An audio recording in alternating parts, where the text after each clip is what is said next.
Okay, Assalamualaikum warahmatullahi ta'ala wabarakatuh, and good day to everybody.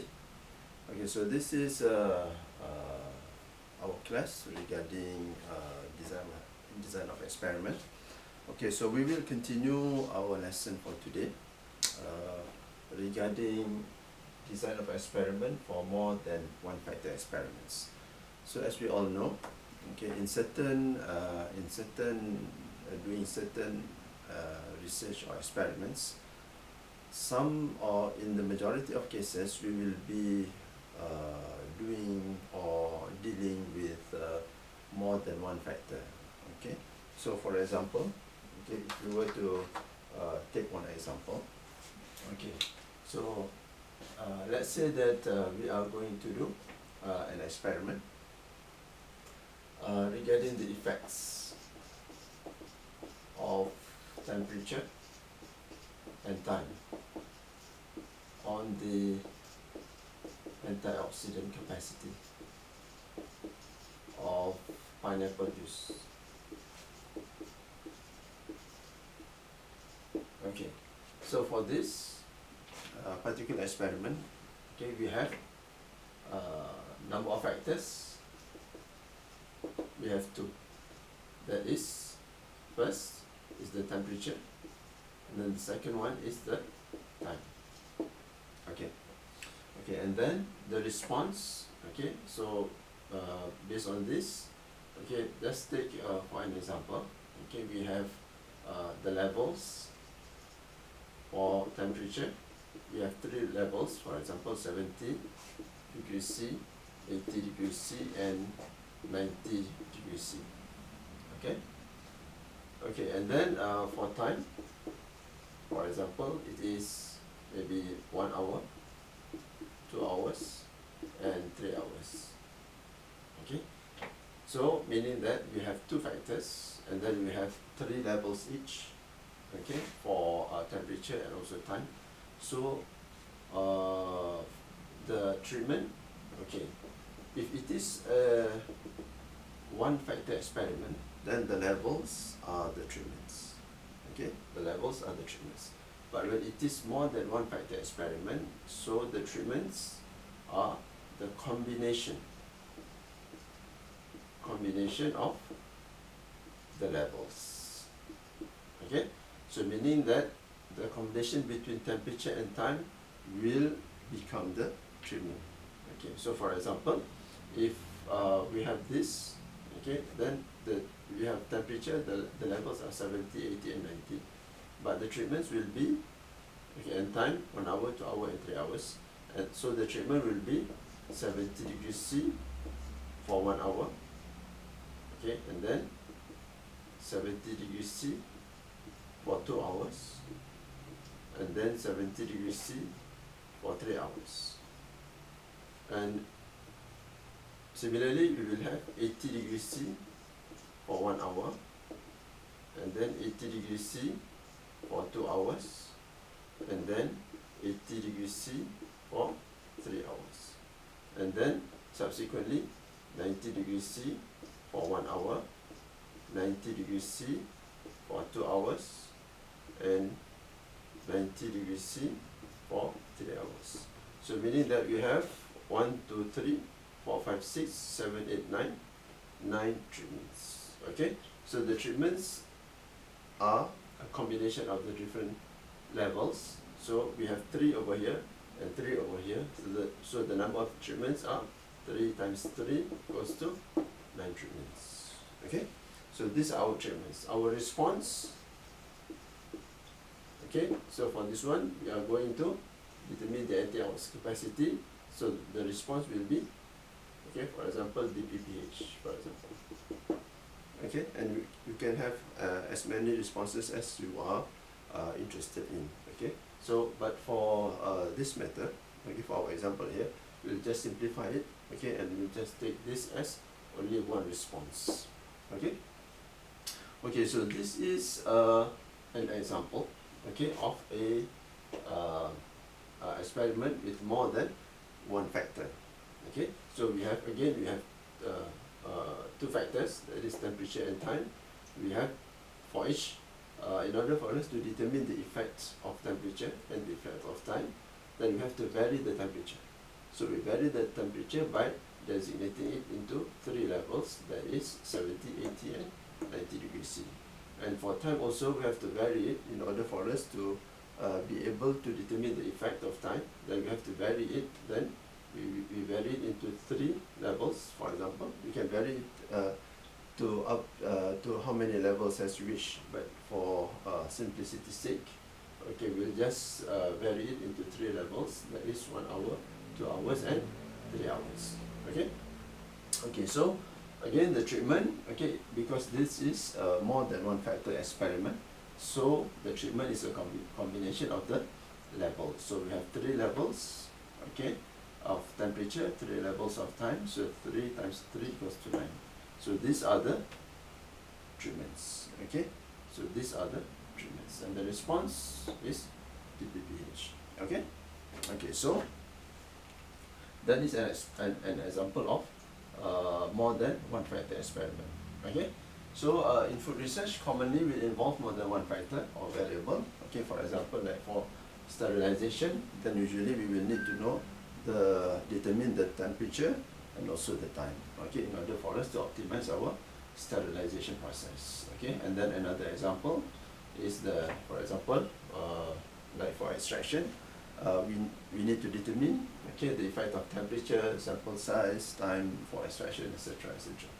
Okay, so meaning that we have to analyze 2 or more factors simultaneously. Okay, remember that when we discussed regarding the one factor experiment, the basic principle is that, okay, only the factor changes, the rest has to stay constant, okay? So a similar approach it has to be practiced here, where, okay, only the factor is being changed regardless of how many factors there are, okay, whether it is 2 factors, 3 factors, 4 factors, etc. But only the factors have to change, can change.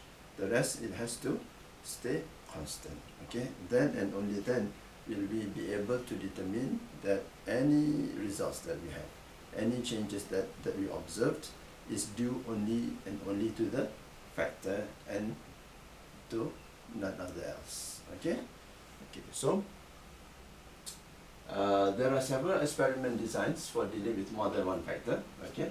For example, these are the examples of design of experiment that you can use, okay, in order for us to conduct a more than one factor experiment, okay? The most basic is factorial, okay? The most basic is factorial, and then we also have split plot. Split plot is just a subset, a specialized factorial, okay? And then we have CCRD, okay? Central composite rotatable design, and then we also have the mixture design. Okay, so but the most basic is the factorial design. Okay. Okay, so let's discuss about the factorial design. Okay, so for the factorial design, okay, it is a design of experiment for more than one factor experiments. Okay, so we have if you want to determine the effects of 2 or more factors, okay, or dependent or independent variable, okay. So the treatment consists of a combination of the different levels of each factor. So we have discussed that just now. Okay, so we have 2 types. Okay, if you want to conduct a factorial design, okay, so we have 2 types. First is the completely randomized factorial design, and the second one is the factorial design with plots. Okay, so basically the first one is similar to what we have discussed for our one factor experiment, that is CRD, completely randomized design. So this is similar to a CRD, it's just that it has more than one factor. Similarly, factorial design with blocks is similar to the CRBD, completely randomized design, okay, where we block the confounding factors in order for us to get a uniform condition to conduct our experiments, to apply our treatments. But this is the difference is that it has more than one factor. Okay. Okay. Let's look at the first type of factorial design. That is the completely randomized factorial design. Okay. So similar to CRD, but involving two or more factors. Okay, involving two or more factors. Okay, so CRD, remember, if you have when we do our completely randomized design, then everything we have to be randomized. Okay, every sample has to be randomized, meaning there will be randomization between all the treatments and the replications. Okay, so for example, if you have 3 treatments, okay, and 3 replications, meaning that we have in total 9 samples, and you have to randomize all the 9 samples. Okay, so that's why what is meant by a completely randomized design. Okay, so and so similarly for this one, okay, for completely randomized factorial design, similarly we have to randomize all the samples. Okay, randomize all the samples, meaning randomization will involve all the treatments and the replication at the same time. Okay. Okay, so as we have discussed previously, so randomization can be done by pulling straws. Okay, just write on a piece of paper, roll it up, okay, and then mix it, and then just pick randomly. So by pulling straws, okay, or we can also use the computer, what we call as the random number generator. Okay, so based on the straws that we have chosen, then that will be the run order will be established. Okay, and again the experiment conducted should follow the run order. Okay, so for example, okay, if you were to take our example here, so meaning that, okay, we want to conduct an experiment to determine the effects of temperature and time on the antioxidant capacity of pineapple juice. Okay, so we have 2 factors. Okay, the first is temperature and the second is time. Okay, the first is temperature and the second is time. So in order for us to determine the effect of temperature, then we have to vary the temperature. So the temperature, for example, we vary it into 3 levels, that is 70, 80 and 90. Okay, and for time, okay, we also have to vary it in order for us to determine the effect of time. So we vary it into 3 levels, that is 1 hour, 2 hours and 3 hours. Okay, but these are the levels. Okay, remember we have 2 factors, so the treatment will be a combination of the different levels. Okay, so meaning that, okay, we have 3 levels for temperature, 3 levels for time, so in total we have 9 treatments. Okay, so the treatments are 71 hour, 72 hours, 73 hours, 81 hour, 82 hours, and 83 hours, and we also have 91 hour, 92 hours, and 93 hours. Okay, so in total we have 9 treatments. But remember, okay, we have to do replication.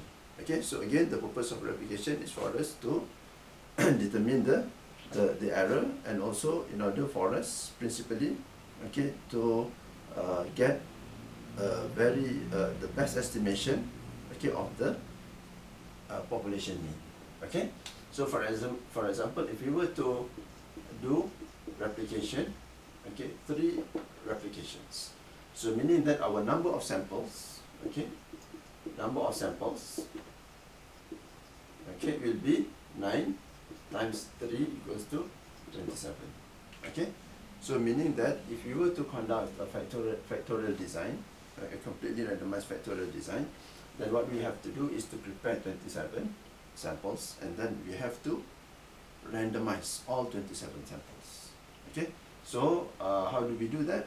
Okay, for example, if we were to use the pulling straws method, then we need to, okay, I'll rub this off. Okay, so maybe over here. Okay, so okay, so what we need to do is to write on a piece of paper. Okay, write on a piece of paper 70 1 hour, this is rep 1, and then 70 1 hour, rep 2, 70 1 hour, rep 3, and then 80 1 hour, rep 4. Let's just follow this sequence. Okay, so it is clearer to us. Okay, for this one, 70 2 hours, rep 1, 70 2 hours, rep 2, 70, 2 hours, rep 3, and so on. So we have 27 pieces of paper, and then we roll them up, and then mix them, and then pull, okay, them one by one, and that will establish our run order. Okay, so for example, if you were to pull one piece of paper, okay, and then it comes out, okay, for example, 90 degrees C, 2 hours, rep 3. Okay, and then we put another one, you will get, okay, for example, 80 degrees C, 1 hour, rep 1, for example. And then third one is, for example, 80 degrees C, okay, 1 hour, rep 3.